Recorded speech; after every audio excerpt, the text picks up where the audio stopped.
સુરેન્દ્રનગર જિલ્લામાં ભાજપ પ્રમુખની સેન્સ પ્રક્રિયા યોજાઈ હતી। જિલ્લા પ્રમુખ હિતેન્દ્રસિંહ ચૌહાણ, પૂર્વ મહામંત્રી અનિરુદ્ધ પઢિયાર, પૂર્વ ધારાસભ્ય નરેશ કેલા સહિતના આગેવાનોએ ફોર્મ ભર્યા હતા। જિલ્લા ભાજપ પ્રમુખ માટે પ્રથમ દિવસે જ 15થી વધુ લોકોએ ટિકિટ લીધી। ભાજપના ચૂંટણી નિરીક્ષકો ડોલર કોટૈયા અને ગૌતમભાઈ ગોસ્વામીએ જાગૃતિ પ્રક્રિયા હાથ ધરી હતી। સુરેન્દ્રનગર જિલ્લા પ્રમુખ બનાવવામાં ઘણો સમય લાગ્યો હતો। શું કહેશો? સુરેન્દ્રનગર જિલ્લા પ્રમુખ માટે થઈ આજે ફોર્મ ભરવાની પ્રક્રિયા છે હાથ ધરવામાં આવી છે।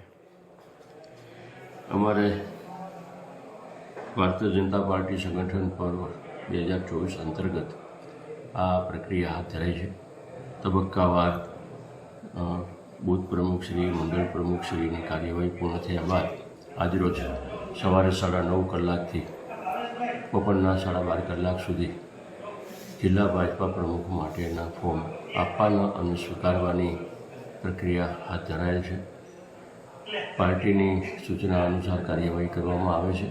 અત્યાર સુધી સમગ્ર જિલ્લામાંથી કુલ 21 ફોર્મ અમારા ભારતીય જનતા પાર્ટીના કાર્યકર્તાઓએ લીધેલ છે અને એની સામે 16 ફોર્મ ભરીને આવી પણ ગયા છે અને ત્યાર પછી ચકાસણીની કાર્યવાહી 12:30 વાગ્યા પછી 1:30 વાગ્યા સુધી શરૂ કરવાના છે।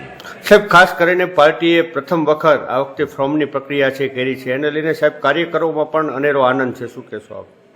અનેરો આનંદ છે, અનેરો ઉત્સાહ છે અને ચૂંટણીની પ્રક્રિયા સંપૂર્ણપણે પારદર્શક કરવામાં આવી રહી છે। એને કારણે અત્યારે ખૂબ મોટો કાર્યકર્તામાં ઉત્સાહ જોવા મળે છે।